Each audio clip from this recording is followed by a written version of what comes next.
श्रोतेहो नमस्ते. आपल्या सर्वांना शुभ दिवस. श्रोतेहो, आळस हा आपल्या आयुष्यातील सर्वात मोठा अजातशत्रू आहे असं म्हटलं जातं, आणि मला वाटतं ते खरं सुद्धा आहे. म्हणजे बघा ना, आपल्याला एका गोष्टीचा कंटाळा आला, आळस आला, तर ती गोष्ट आपण दुसऱ्या दिवसावर ढकलत असतोय. पण श्रोतेहो, जरी दुसऱ्या दिवसावरही ती गोष्ट ढकलली तरीही ती गोष्ट पूर्ण मात्र काही होत नाही. त्या दिवशी पण आपण तेच तेच कारण सांगत बसतो. म्हणजेच काय तर ये रे माझ्या मागल्या. पण श्रोतेहो, हा आळस न येण्यासाठी आपण करायला काय पाहिजे असा प्रश्न सुद्धा अनेकांना पडत असतोय.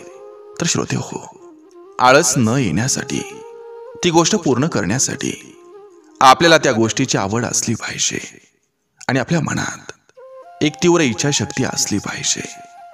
तरच आपल्या मनातील आळस निघून जातो. नक्की विचार करा. चला, आजही आपल्यासाठी सुंदर विचारांची ही शिदोरी, ही मालिका अशीच पुढे घेऊन आलोय. चला करूया सुरुवात सुंदर विचारांना, सुंदर सुविचारांना.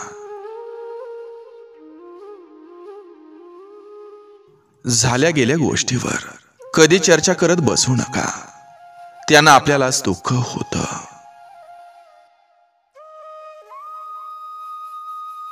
स्वतःला तेवढंच वाहून घ्यायचं जेवढं समोरचा सांभाळू शकेल. निस्वार्थपणे जीवाची ओढाताण करून केलेलं समर्पण हे आजकाल नाही पचत कोणाला. लायकी नसलेल्या लोकांवर विश्वास ठेवल्यावर धोका हा मिळत असतो.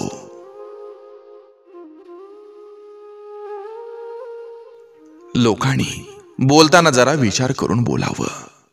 लायकी तर आपल्यालाही काढता येते, पण आपल्यावर स्वतःच्या चांगल्या संस्कारामुळं आपण गप्प बसलेलो असतो. माणसाला आपल्या कर्तृत्वाचं ओझं हे उचलता आलं की जबाबदारीची व्याख्या ही कोणत्याही वयात आपोआप समजते.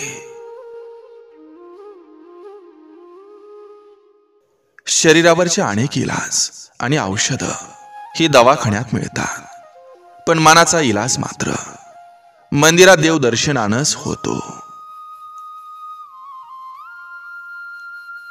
हे आयुष्य तुम्हाला त्या वळणावर उभं करतं जिथं मारायची इच्छा असते, पण जगण्याची मजबुरीही असते.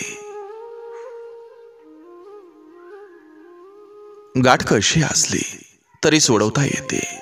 प्रश्न फक्त आतल्या गाठीची माणसं भेटल्यावर उभा राहतो.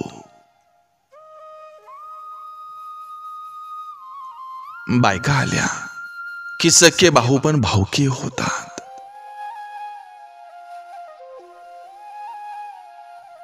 आयुष्यात कुठं थांबायचं हे ज्यांना वेळेवर समजतं त्यांना जास्त प्रॉब्लेमला तोंड द्यावं लागत नाही.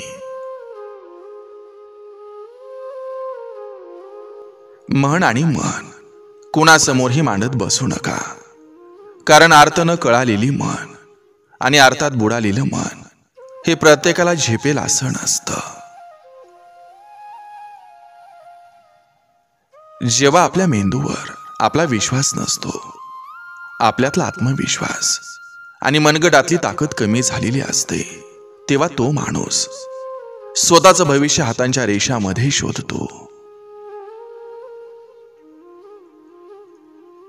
आपल्याला आयुष्यात जे काही मिळालं ते पचवायला शिका आणि त्यातच समाधानी राहा. कारण दुःख पचलं नाही तर निराशा वाढते, आणि सुख पचलं नाही तर पाप वाढते. चुकीच्या जागी पैसा आणि चुकीच्या व्यक्तीवर वेळ इन्व्हेस्ट केला की नुकसान फक्त आपल्या वेळेचा आणि पैशाचा होतो.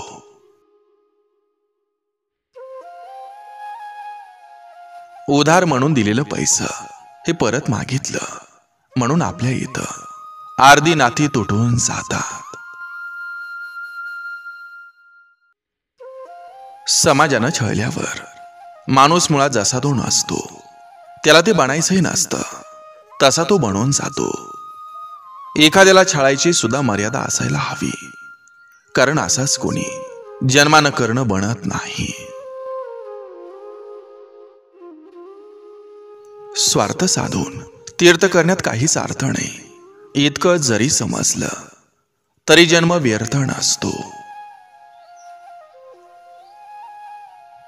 भाषा फक्त बोलण्यासाठी नाही तर माणसं जोडण्यासाठी असते, हे कायम लक्षात ठेवा. आनंदी राहायचं असेल तर दुसऱ्यांच्या मतांचा आपल्या आयुष्यावर जास्त प्रभाव पडू देऊ नका. दुसऱ्यांची मदत जरूर घ्या, त्यांची मतं नक्की ऐका, पण विचार स्वतःचा करा आणि निर्णय सुद्धा स्वतःच घ्या. आजच्या जगात कान फुंकणारे, कान टोचणारे, कान भरवणारे खूप आहेत, पण या सगळ्यापासून सावध राहा. कारण हे सगळे आगीत तेल ओतून कसं पेटतंय याची मजा घेत असतात. योग्य वेळ येईपर्यंत गप्प बसून राहा. कारण सिंह जर ओरडत राहिला तर त्याला शिकार सुद्धा मिळणार नाही. आपलं प्रयत्न संपतात तेव्हा हिम्मत साथ देते, आणि जेव्हा आपलीच लोक तोंड फिरवतात तेव्हा परमेश्वर साथ देतो. फक्त विश्वास पाहिजे. एखाद्यामध्ये जीव गुंतला की त्याच्यावरचं प्रेम, आपुलकी आणि काळजी ही आपोआप वाढत जाते. देहात प्राण असेपर्यंत विठ्ठला तुझी कृपा असावी, आणि परस्त्री डोळ्यासमोर येता माझी नजर शिवछत्रपतींची व्हावी.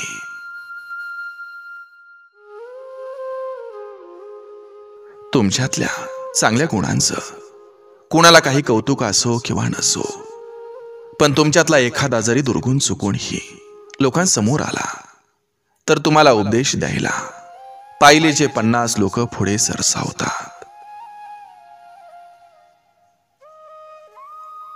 कधी कधी स्वतःचा खरंच खूप अभिमान वाटतो की आपण परिस्थितीनं गरीब आहे, पण आपल्या स्वभावात नीचपणा नाही.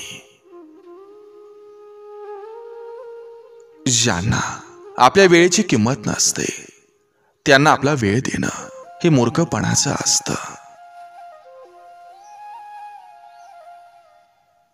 विश्वास असेल तर बोलताही सारं काही समजून घेता येतं, आणि जर विश्वासच नसेल तर बोललेल्या प्रत्येक शब्दाचा चुकीचा अर्थ घेतला जातो.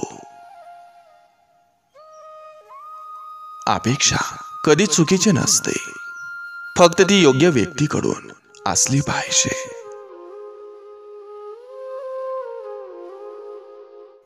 कष्ट हा उंबरठ्यावरचा असा एक दिवा आहे की जो विचारपूर्वक प्रज्वलित केल्यास वर्तमान आणि भविष्यामध्ये सुख, आनंद आणि समाधानाचा उजेड पडतो. कायदा तर फक्त शिक्षा देऊ शकतो. स्त्रीचा आदर आणि सन्मान हा पुरुषांवर झालेल्या संस्कारावर अवलंबून असतो. कोणीही मस्करी केली म्हणून अजिबात नाराज होऊ नका. समुद्रात मूठभर कचरा टाकल्यानं समुद्र कधी दूषित होत नाही.